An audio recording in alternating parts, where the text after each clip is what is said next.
everyone, welcome to Daily Debrief brought to you by People's Dispatch. I'm Pragya. Times are tough in the UK as the economy tanked and scandals took over. The last Prime Minister lost support. Now, the new Prime Minister is deeply unpopular as well. We take a closer look at what's happening in the country today. Next up, a story from the United States. New York declares emergency as a political tug of war ensues over refugees and immigrants. And another story with a US connection. In the 40s and 50s, it detonated nuclear and thermonuclear bombs on several Pacific islands.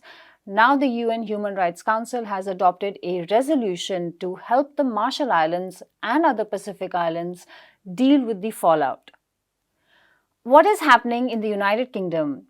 It's had seemingly more protests this year than any year before, crisis after crisis on the economic and political front.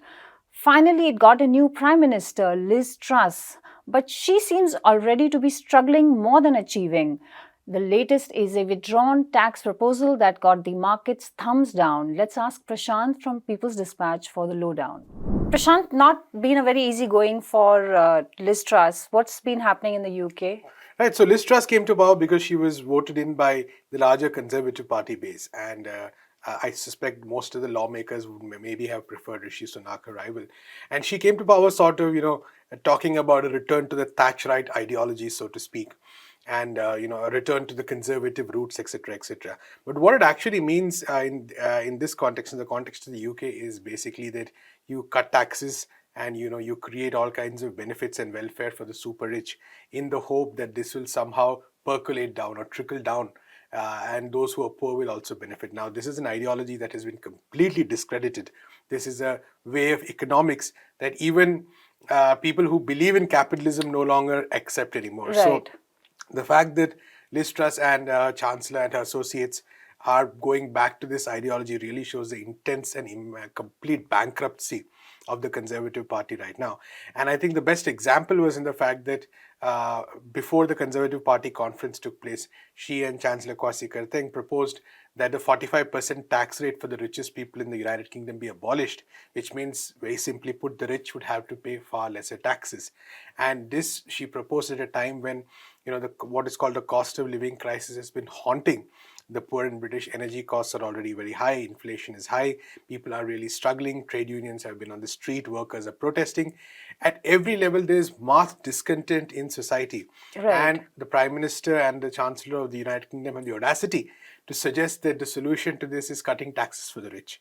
And this is not just one step, by the way. There's also an attempt to reduce corporation taxes.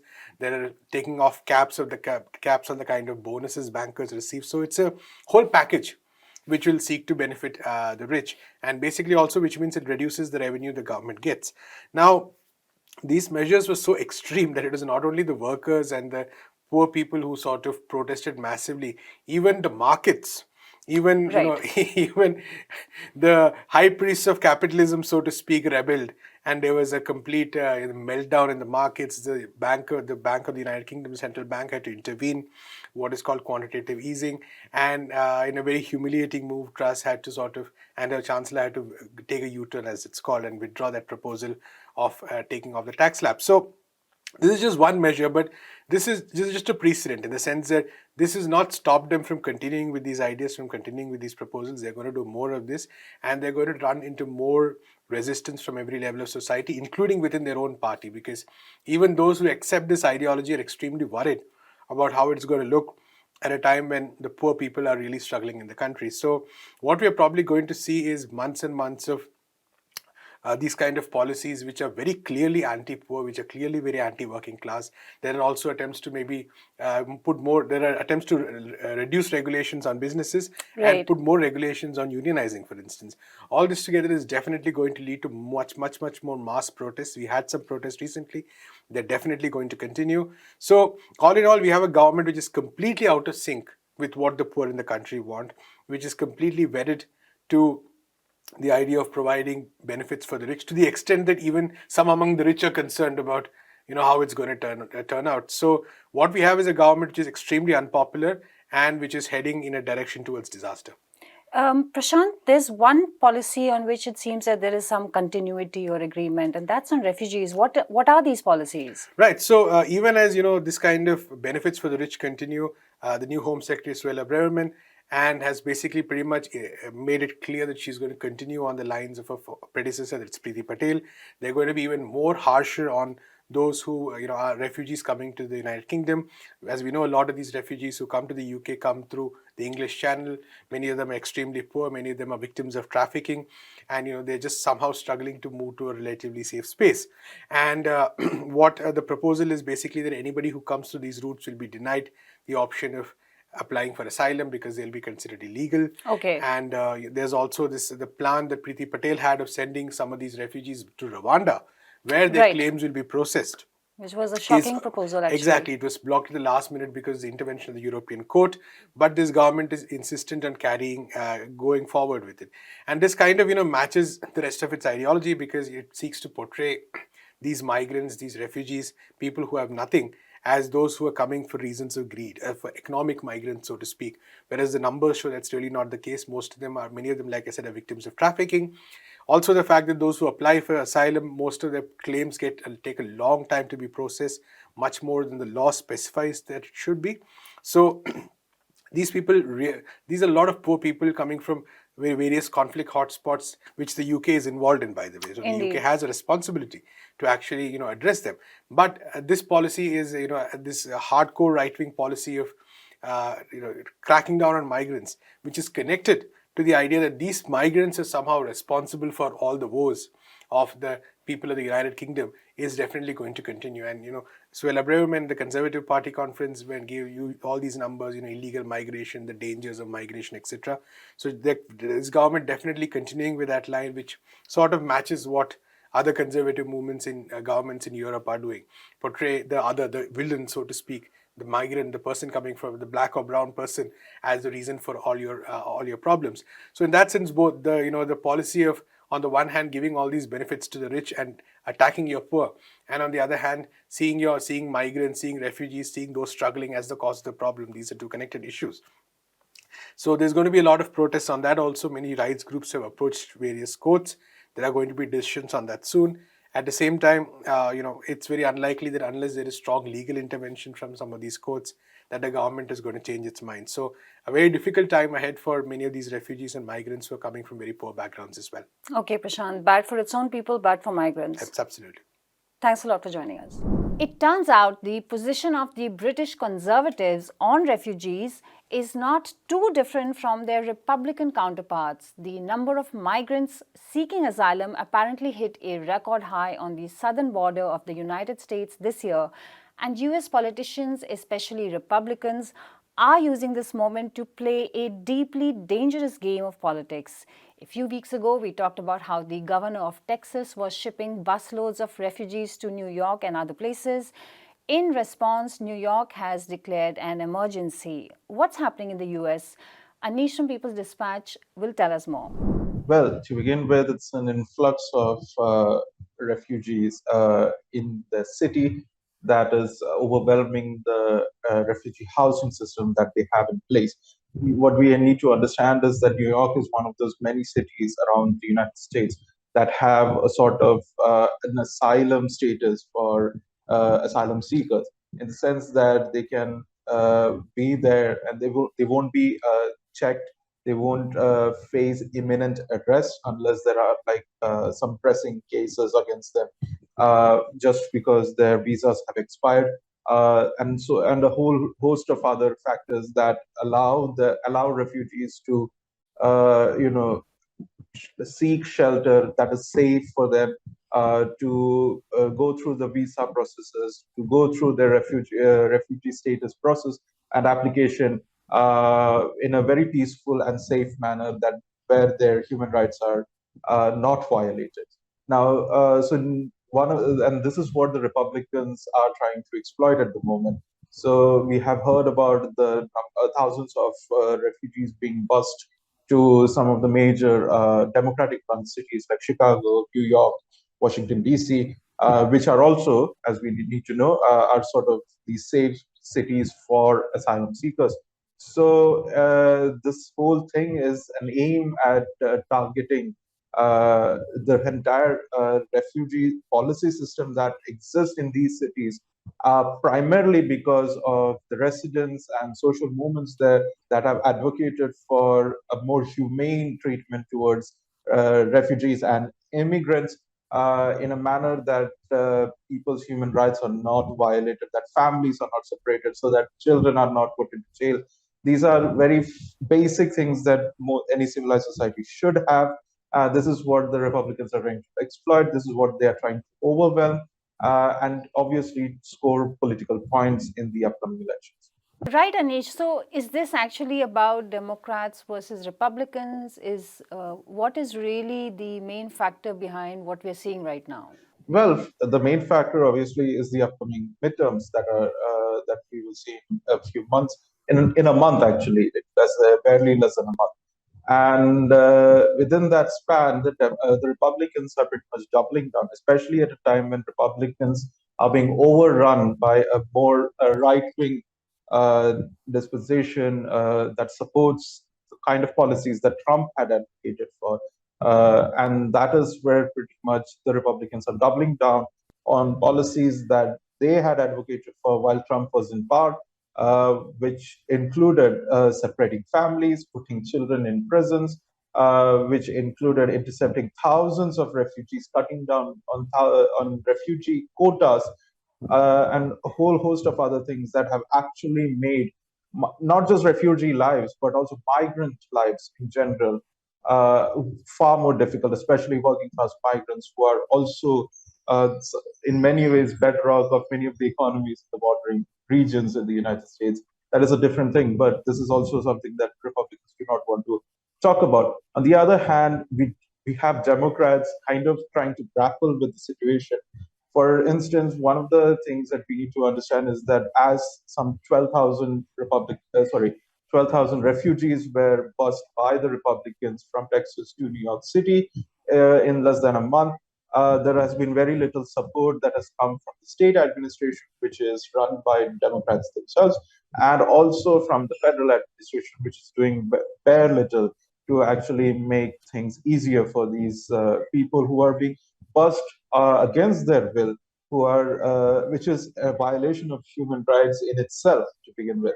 And these are factors that is not being fought against. These are things that the Democrats are not united against, while the Republicans, on the other hand, are fine with it, fine with the kind of things that their governor in Texas is doing right now. So obviously, there is definitely some sort of partisan thing, but there is also a deep set of ideological divide where it is pretty much a certain kind of right-wing ruling dispensation going against policies that social movements have fought very hard uh, to acquire, to secure for migrants Right. across the United States. So obviously, they're trying to make a point by with this sort of emergency declaration that cities like New York will be forced to put in place because they are being overwhelmed. We shouldn't use the word overrun. They are being overwhelmed by sudden influx of refugees without any warning, without any assistance. Or definitely, this only plays into the game that the Republicans want the Democrats to play and make a point further. So this is a larger ideological divide that is being played out on partisan lines. But obviously, the Republicans are more united in what they want to do, while the Democrats are still not very clear on how they want to move forward in such a situation. Right, Anish. Thanks a lot for that update. The Marshall Islands, Fiji, Nauru, Samoa, and Vanuatu have secured a resolution favoring technical assistance for them at the UN Human Rights Council. The Marshall Islands has repeatedly asked the world to talk about the United States' atomic and thermonuclear detonations on several Pacific islands. Let's ask Anish again what's at stake over here. Anish, what do we know about the resolution passed at the United Nations? So one of the things that we need to understand about this resolution is that the resolution that Marshall Islands had put forward in the UNHRC is that it seeks only for technical assistance for Pacific Island nations. Now, it does not talk about the United States. It does not talk about any country, actually. It names nobody. It talks about the history of nuclear tests having been done in the region, the effects of which were underestimated at the time and really needs to be given a relook, so to say, where so that you can actually estimate the clear extent to which the damage has been done, not just on the environment, but also the human and social cost that has been, put on the Pacific Island nations. Now, the issue is Right. that it's such a simple thing. It does not call for a probe. It does not make any denouncements or condemnation. It's just calling for a sort of UN assisted estimate giving, like a sort of advice being sought from the United Nations. That is being, that was opposed very strongly by some of the nuclear power nations, including France and the United States, which, while one have a clear colony of its own. The other still has sort of like partial colonies, and that there are former colonies. So in both the cases, you have both of them together have conducted the majority of nuclear tests in the region, and that really needs to be scrutinized. Something that they have been going against for very long.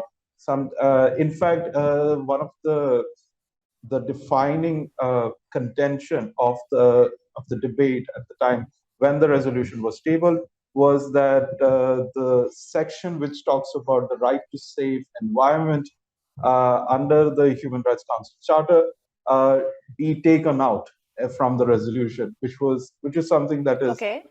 which is something that seems very jarring at this time when we are talking about a place that has been a testing site for what is estimated to be some 7,000 Hiroshimas.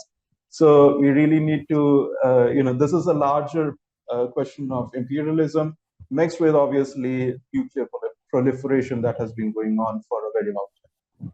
It's a very long time. Can you give us a sort of idea of what is the history of nuclear detonations in the Pacific Islands?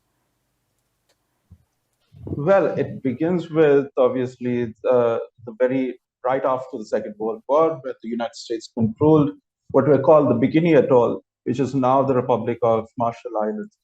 And in this case, the test went on for more than a decade, some 67 tests that we know of that have actually caused a large set of damages, which are still yet to be, which we are yet to completely comprehend in terms of how much it has cost, how many deaths have been, can be, attributed to these tests, in the sense that how the nuclear pollution that happens in the region, how much of that has affected humans in general, and also the environmental damage that has that has been brought about by this by these tests over time. Obviously, France was also included in it, Britain as well. All of them had colonies in the region at one point. France and US pretty much takes up most of the tests that have happened, nuclear tests that have happened in the region in the 50s and also in the 60s to a certain extent. So all of these factors also come in. It's pretty much, coming together of colonialism and nuclear proliferation that happened during the Cold War that actually, gave one of the most, the most tested nuclear tested sites, the one of the most bombed sites on the face of the earth right now. And obviously, these factors have not been taken into account when, for instance, Marshall Islands gained independence from the United States, when they had the sort of pact that there was settlement that has happened bilaterally, but obviously it happened under very unequal conditions between the two nations. So Marshall Islands was not in a position to bargain for better settlement. To this day, when, as you know, as we've seen right now, something so basic as a UN mediated assistance and advice is being so strongly opposed without even, being blamed directly for these tests. One can only imagine what a full-fledged movement for reparations could actually, the kind of opposition that the United States would put up in such a scenario. So that remains to be seen. It's a history of colonialism that the U.S. does not want to touch. Not just the United States, but many of the former colonial, as they like to call themselves today, former colonial powers really who do not want to face up to. So these are some of the more harder questions that are still lying there unresolved and untouched. Right, Anish. Thanks a lot for that. And that's all we have for you today. Thank you for watching Daily Debrief. Do come back to us tomorrow. You can find more such stories on our website, peoplesdispatch.org, and our regular updates on Facebook, Twitter, and Instagram.